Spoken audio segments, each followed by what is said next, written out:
Hi friends, welcome back to my channel. ఈరోజు మనం సంక్రాంతి స్పెషల్గా చేసుకునే అరిసెల్ని పర్ఫెక్ట్ కొలతలతో ఎలా తయారు చేసుకోవాలో చూపించబోతున్నాను. 1 కేజీ పిండితోటి కరెక్ట్ కొలతలతో పాకం ఎలా పట్టుకోవాలి, పర్ఫెక్ట్గా అరిసెలు ఎలా చేయాలో ఈ వీడియోలో చూపించబోతున్నాను. ఇలా నేను చెప్పిన విధంగా చేశారంటే ఫస్ట్ టైం అరిసెలు చేసినా కూడా చాలా మెత్తగా టేస్టీగా ఉంటాయండి. మరి ఈ అరిసెలను ఎలా తయారు చేసుకోవాలో చూద్దాం. దీనికోసం ముందుగా ఒక గిన్నె తీసుకొని అందులో బియ్యాన్ని తీసుకొని బియ్యం నానబెట్టుకోవాలండి. నేనైతే కప్పుతో 5 కప్పులు బియ్యం తీసుకున్నాను. 1 కప్పు వచ్చేసి 1/2 కిలో వెయిట్ అండి.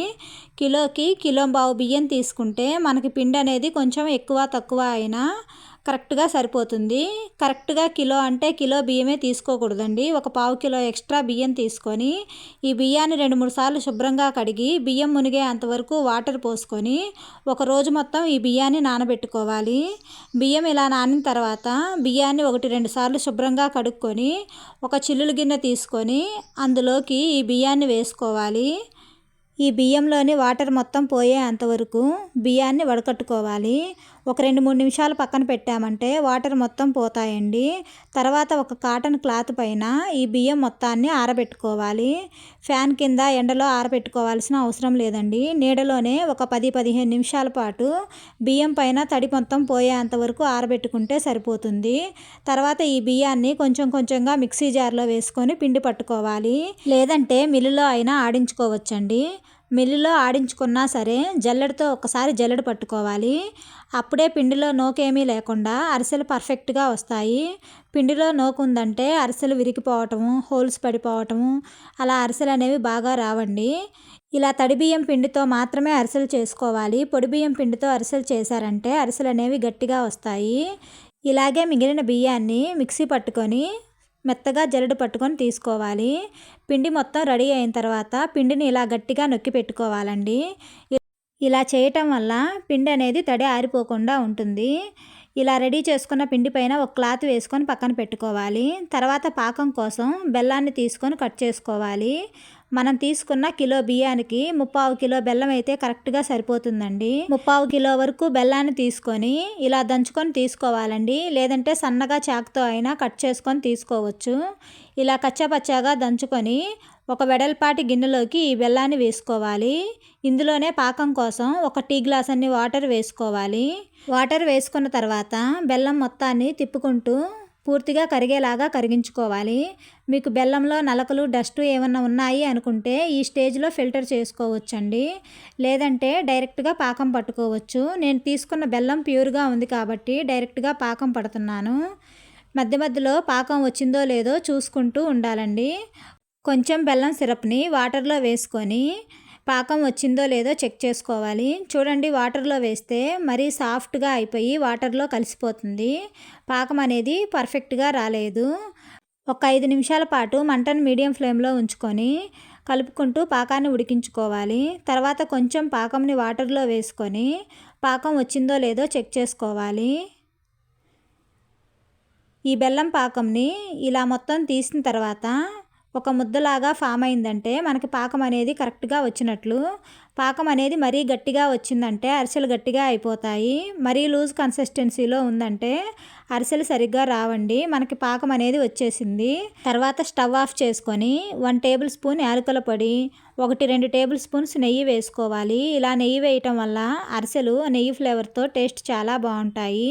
మీకు ఇష్టమైతే ఇందులోనే ఒక 1/4 కప్పు వరకు నువ్వులు వేసుకొని ఈ పాకం మొత్తం ఒకసారి బాగా కలుపుకొని మనం పక్కన పెట్టుకున్న పిండిని కొంచెం కొంచెంగా వేసుకుంటూ బాగా కలుపుకోవాలి. కలిపేటప్పుడు కొంచెం స్పీడ్గానే కలుపుకుంటూ ఉండాలండి. కొంచెం కొంచెంగా పిండిని వేసుకుంటూ కలుపుకోవాలి. పిండి మొత్తం ఒకేసారి వేసేసామంటే పిండి అనేది బాగా కలవదు. కాబట్టి కొంచెం కొంచెంగా వేసుకుంటూ కలుపుకోవాలి. పాకాన్ని మరీ గట్టిగా రెడీ చేసుకోకుండా ఈ విధంగా తయారు చేసుకున్న తర్వాత పైన 1-2 టేబుల్ స్పూన్స్ నెయ్యి వేసుకొని మూత పెట్టి వదిలేసామంటే పాకం అనేది గట్టి పడకుండా మనం ఎప్పుడు చేసుకున్నా పర్ఫెక్ట్గా ఉంటుంది. నేనైతే ఒక 2-3 గంటల తర్వాత పూర్తిగా చల్లారిన తర్వాత చేశానండి. 2-3 గంటల తర్వాత చూపిస్తున్నాను చూడండి. మనకి పాకం అనేది కరెక్ట్గా ఉంది. పిండి అనేది మరీ లూజ్గా లేకుండా అలాగని మరీ గట్టిగా కాకుండా పాకం అనేది పర్ఫెక్ట్గా వచ్చిందండి.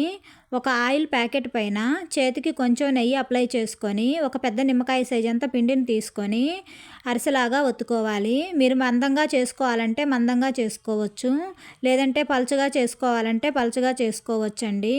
మంటను హై ఫ్లేమ్లో ఉంచుకొని ఒకవైపు కొంచెం గోల్డెన్ బ్రౌన్ కలర్ వచ్చేంత వరకు కాలిన తర్వాత మిగిలిన వైపుకు టర్న్ చేసుకొని ఫ్రై చేసుకోవాలి. మరీ ఎక్కువ కలర్ వచ్చేంత వరకు కాల్చామంటే అరిసెలు బయటికి తీసిన తర్వాత కొంచెం నల్లగా అయిపోతాయి. కాబట్టి ఈ కలర్ వచ్చేంత వరకు ఉంచుకొని అరిసెని తీసేసి పైన ఒక అట్లకాటతో ఆయిల్ మొత్తం ప్రెస్ చేసామంటే ఎక్స్ట్రా ఆయిల్ మొత్తం పోతుంది. ఇలాగే అరిసెలన్నింటినీ రెడీ చేసుకోవాలి. ఇప్పుడు ఇంకొకటి కూడా వేసి చూపిస్తున్నాను చూడండి. అరిసెలు అనేవి బాగా పొంగుతూ పర్ఫెక్ట్గా వచ్చాయి. అరిసెని ఆయిల్లో వేయగానే బాగా పొంగుతూ వచ్చాయంటే అరిసెలు పర్ఫెక్ట్గా వచ్చినట్లండి, లేదంటే మీకు పాకం కుదరలేదని అర్థం. చూడండి, అరిసెలన్నీ పర్ఫెక్ట్గా వచ్చాయి. ఇలాగే ఒక్కొక్కటిగా వేసుకుంటూ అరిసెలన్నింటినీ రెడీ చేసుకోవాలి. అరిసెల్ని తయారు చేయగానే కొంచెం గట్టిగా ఉన్నట్లు క్రిస్పీగా అనిపిస్తాయి. పూర్తిగా చల్లారిన తర్వాత ఏదైనా బాక్స్లో స్టోర్ చేశారంటే 1-2 రోజులకే అరిసెలు మెత్తగా వస్తాయి. చూడండి, నేను చూపించిన కొలతలతో ఇలా అరిసెలు చేశారంటే పర్ఫెక్ట్గా వస్తాయి. ఎన్ని కేజీల అరిసెలైనా ఒక్కళ్ళే ఈజీగా చేసేసుకోవచ్చు. ఫస్ట్ టైం మా ఛానల్ చూసేవాళ్ళు తప్పకుండా సబ్స్క్రైబ్ చేయండి. ఈ వీడియో మీకు నచ్చినట్లయితే లైక్ చేయండి, మీ ఫ్రెండ్స్కి షేర్ చేయండి. ఈ రెసిపీని నేను చూపించిన పద్ధతిలో ఒక్కసారి చేసి చూడండి. టేస్ట్ ఎలా వచ్చాయో కామెంట్ చేయటం మర్చిపోకండి. Thanks for watching the video.